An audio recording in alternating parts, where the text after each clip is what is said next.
റസീന. റസീന വട്ടിയൂർക്കാവ് സ്വദേശിയാണ്. ഇതെന്റെ കുടുംബമാണ്. അദ്ദേഹം ഹസ്ബൻഡ് നിയാസ്, മൂത്ത മകൻ യാസീൻ എഞ്ചിനീയറിംഗിന് പഠിക്കുന്നു, ഇളയാള് അൽഫൈസി 5ാം സ്റ്റാൻഡേർഡിൽ പഠിക്കുന്നു. ഞാൻ ഇംഗ്ലീഷ് ലിറ്ററേച്ചർ ഗ്രാജുവേറ്റ് പാസ്സായ ഏവിയേഷൻ ഫീൽഡിൽ ഖത്തറിൽ വർക്ക് ചെയ്തിരുന്ന വ്യക്തിയാണ്. കൊറോണയ്ക്ക് ശേഷം ജോലി നഷ്ടപ്പെട്ട് നാട്ടിലേക്ക് തിരികെ വന്ന ശേഷം ജീവിതമാർഗം വഴിമുട്ടി നിന്ന ഒരു സാഹചര്യത്തിൽ ഞങ്ങളൊരു ചെറിയ ഫുഡ് യൂണിറ്റ് ഞങ്ങളുടെ വീട്ടിൽ തന്നെ സ്റ്റാർട്ട് ചെയ്ത് അതിൽ ഉപജീവനം കണ്ടെത്തുകയും ഈ കുട്ടികളുടെ പഠിക്കുകയും ഞങ്ങളുടെ ജീവിതമാർഗം നടന്നു പോയിക്കൊണ്ടിരിക്കുകയും ചെയ്യുമായിരുന്നു. ഈ വരുന്ന ലാസ്റ്റ് 18/10/2025 3 മണിക്ക് ശേഷം ഞങ്ങളുടെ ഫുഡ് യൂണിറ്റിൽ തന്നെ ഒരു ഔട്ട്ലെറ്റ് പോത്തൻകോട് ഭാഗത്ത് ഞങ്ങൾ സെറ്റ് ചെയ്തിട്ടുണ്ട്. കുട്ടിക്ക് ക്ലാസ് ഇല്ലാത്ത ദിവസം അവൻ ഞങ്ങളെ സഹായിക്കാനായിട്ട് ആ കൗണ്ടറിൽ ഇരുന്ന് ഈ ഞങ്ങളുടെ ഫുഡ് ഐറ്റംസ് ആയ പായസവും ബോളിയും കച്ചവടം നടത്തി ഞങ്ങളെ സഹായിക്കും. ഈ സംഭവം നടന്ന ദിവസം ഏകദേശം 3 മണിയോടുകൂടി ഞങ്ങളുടെ ഫുഡ് ഐറ്റംസ് തീർന്നു പോവുകയും അതിനുശേഷം ഒരു സ്കോർപിയോ KL01BZ 2003 എന്ന നമ്പറിലുള്ള സ്കോർപിയോയിൽ രാഹുൽ നെല്ലിമൂട് എന്ന വ്യക്തി വരികയും അവർ പായസവും ബോളിയും ആവശ്യപ്പെടുകയും ചെയ്തു. ലാസ്റ്റ് ഉണ്ടായിരുന്ന ഒരു പോർഷൻ അവർക്ക് കഴിക്കാനായി നൽകുകയും അതിനുശേഷം കഴിച്ചതിന് ശേഷം അവർക്ക് ഫുഡ് പാഴ്സലായി വേണമെന്ന് ആവശ്യപ്പെടുകയും ചെയ്തു. ഈ സമയം ആ ഔട്ട്ലെറ്റിൽ സാധനം ഉണ്ടാവാത്തതിനാൽ ചേട്ടൻ വെയിറ്റ് ചെയ്യണമെന്ന് ഈ കുട്ടി ആവശ്യപ്പെടുകയും എന്നാൽ നിന്റെ ഫുഡ് ഐറ്റത്തിന് വേണ്ടി ഞങ്ങൾ ആരുടെ കാത്തു കിടക്കാൻ എന്നുള്ള രീതിയിൽ സംസാരം മാറുകയും അവിടെ നിന്നൊരു പ്രശ്നത്തിലേക്ക് പോവുകയാണ് ചെയ്തത്. അതായത് ഈ പ്രശ്നത്തിന്റെ പിന്നിൽ യാതൊരുവിധ ഹിഡൻ അജണ്ടകളോ അല്ലെങ്കിൽ എന്തെങ്കിലും ഒരു നേട്ടമോ ഒരു മീഡിയയ്ക്ക് മുമ്പിൽ വന്ന ഒരു പബ്ലിസിറ്റി കരഞ്ഞു കാണിച്ച ഒരു മുതലെടുപ്പ് നടത്താനോ ഉള്ള ഒരു പരിപാടിയല്ല. ഞങ്ങളെ സന്തോഷത്തോടെ സമാധാനത്തോടെ ഒരു കുടുംബം എങ്ങനെയെങ്കിലും ജീവിച്ചു പോയിക്കൊണ്ടിരിക്കുന്നതിന്റെ ഇടയിൽ ഇടുത്തി പോലെ വന്ന് വീടൊരു പ്രശ്നമാണിത്. എന്റെ കുട്ടിയുടെ ആത്മാഭിമാനത്തിന് ചോദ്യം ചെയ്യുന്ന രീതിയിൽ അയാളുടെ ഭാഗത്ത് അസഭ്യ ഭാഷ വന്നപ്പോ ചേട്ടൻ മര്യാദയ്ക്ക് സംസാരിക്കണം എന്ന് പറഞ്ഞതിന്റെ പേരിൽ മാത്രം ഈ കുട്ടിയെ ആ പോത്തൻകോട് സൈറ്റിലുള്ള ഏകദേശം 3-4 ഷോപ്പിലെ ആളുകളടുത്ത് ഈ കുട്ടി അഭയം പ്രാപിച്ചു പോകുന്നതിന്റെ CCTV ഫുട്ടേജ് ഉണ്ട്.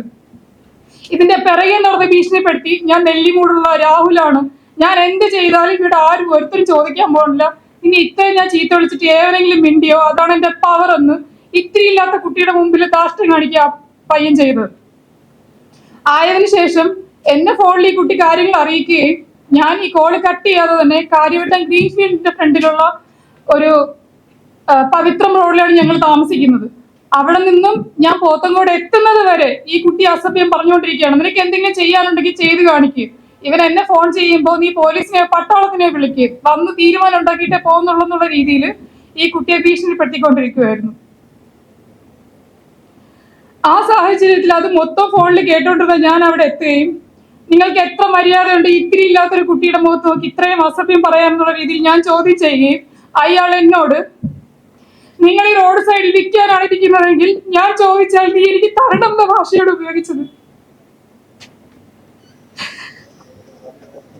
ഞങ്ങളത് പോത്തൻകോട് പോലീസ് സ്റ്റേഷനിൽ അറിയിക്കുകയും ആ സ്റ്റേഷനിൽ നിന്നും പോലീസുകാർ സ്പോട്ടിൽ എത്തുകയും ചെയ്തു.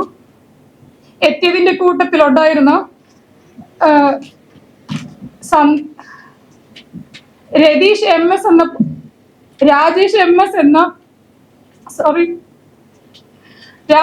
എസ് എന്ന പോലീസുകാരൻ ഈ പറഞ്ഞ വണ്ടി നമ്പർ വെച്ച് ആ വണ്ടിയുടെ ഉടമയെ കണ്ടെത്തുകയും ഈ രാഹുൽ എന്ന ആളിനോട് സംസാരിച്ചതിന് ശേഷം ഞങ്ങളോട് ബാർഗെയിൻ ചെയ്യുകയും ചെയ്തു. ഈ ഉണ്ടായ നാശനഷ്ടത്തിന് നിങ്ങൾക്ക് എത്ര രൂപ തന്നാൽ മതിയാകും എന്നുള്ള രീതിയിൽ എന്നോട് സംസാരിക്കുകയും അയാൾക്ക് സംസാരിക്കാൻ എന്റെ ഫോൺ നമ്പർ കൈമാറാൻ ശ്രമിക്കുകയും ചെയ്തു. എന്നാൽ ഇങ്ങനെ ഉണ്ടായ ഒരു ആത്മാഭിമാന നഷ്ടത്തിന് ഞങ്ങൾക്ക് നഷ്ടപരിഹാരം അല്ല വേണ്ടത്, ഈ അനീതിക്ക് കൃത്യമായ ന്യായമായ നടപടി എടുക്കേണ്ടതാണെന്നുള്ളത് സത്യസന്ധമായി തന്നെ ഞങ്ങൾ സംസാരിക്കുകയും പോലീസ് സ്റ്റേഷനിലേക്ക് പോവുകയും ചെയ്തു. എന്നാൽ എന്റെ പരാതി കൈക്കൊള്ളാനോ ഞങ്ങളുടെ ന്യായമായ ആവശ്യങ്ങൾ അവർ ചെവി കൊള്ളാനോ പോലും തയ്യാറാവാതെ ഈ പറഞ്ഞ രാജേഷ് എം എസ് എന്ന ഉദ്യോഗസ്ഥന്റെ നേതൃത്വത്തിൽ അദ്ദേഹത്തിന് താല്പര്യമുള്ള ഒരു മൊഴി ഈ കുട്ടിയുടെ പേരിൽ രേഖപ്പെടുത്തുകയും അതിലൊരു കേവലം പെറ്റി കേസുകൾ മാത്രം ഉൾപ്പെടുന്ന രീതിയിലുള്ള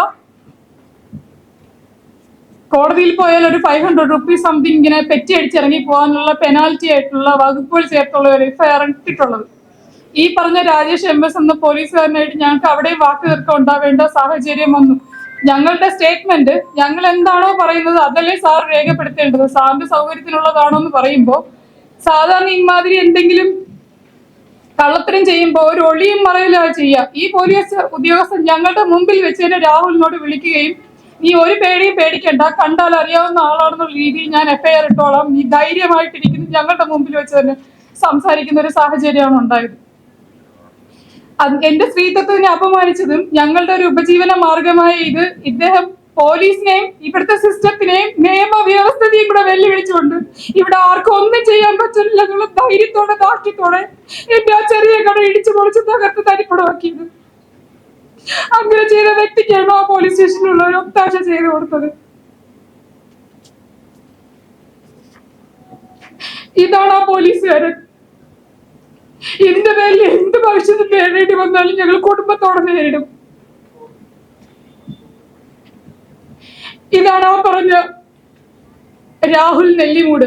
ഇദ്ദേഹത്തിനാണ് ഇവിടുത്തെ ഇന്ത്യൻ നിയമത്തെയോ ന്യായ വ്യവസ്ഥകളെയോ ഒന്നിനെ പേടിക്കാതെ എന്തും ചെയ്യാം, ആരുടെ മേലെ കുതിരകയെന്നുള്ള ധൈര്യത്തോടു കൂടി ഇത്രയും സങ്കടാവസ്ഥയിൽ എന്റെ കുട്ടികളെ പേടിച്ച് കിടന്നുകൊണ്ടിരുന്ന സാഹചര്യത്തിൽ ഞങ്ങളുടെ കുടുംബത്തിൽ കൊണ്ടെത്തിച്ചത്.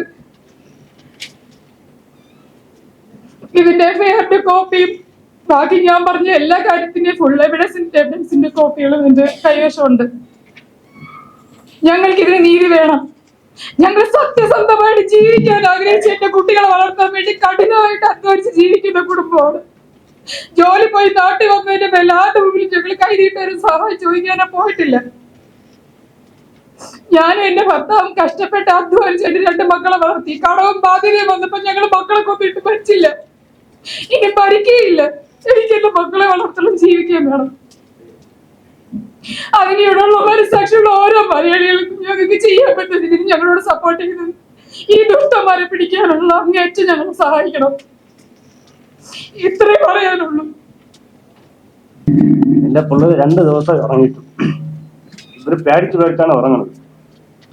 എല്ലാം കരുതലോടെയാണ് നമ്മൾ വീട്ടിലിരിക്കുന്നത്. നമുക്ക് എന്ത് സംഭവിച്ചാലും നമ്മുടെ പിള്ളേരൊക്കെ ഒന്നും സംഭവിക്കാൻ പാടില്ല.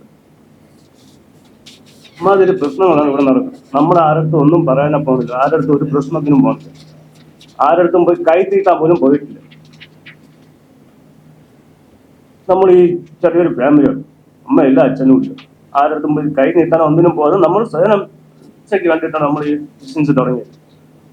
അവിടെ നിന്ന് ഈ ഗുണ്ടാശം കാണിച്ചിട്ട് പോലും ഈ പോലീസ് എന്ന് പറയുന്ന ഒരു ആൾ പോലും നമ്മളെ സഹായിക്കാൻ ഹെൽപ്പ് ചെയ്യാൻ ആരും വന്നിട്ടില്ല.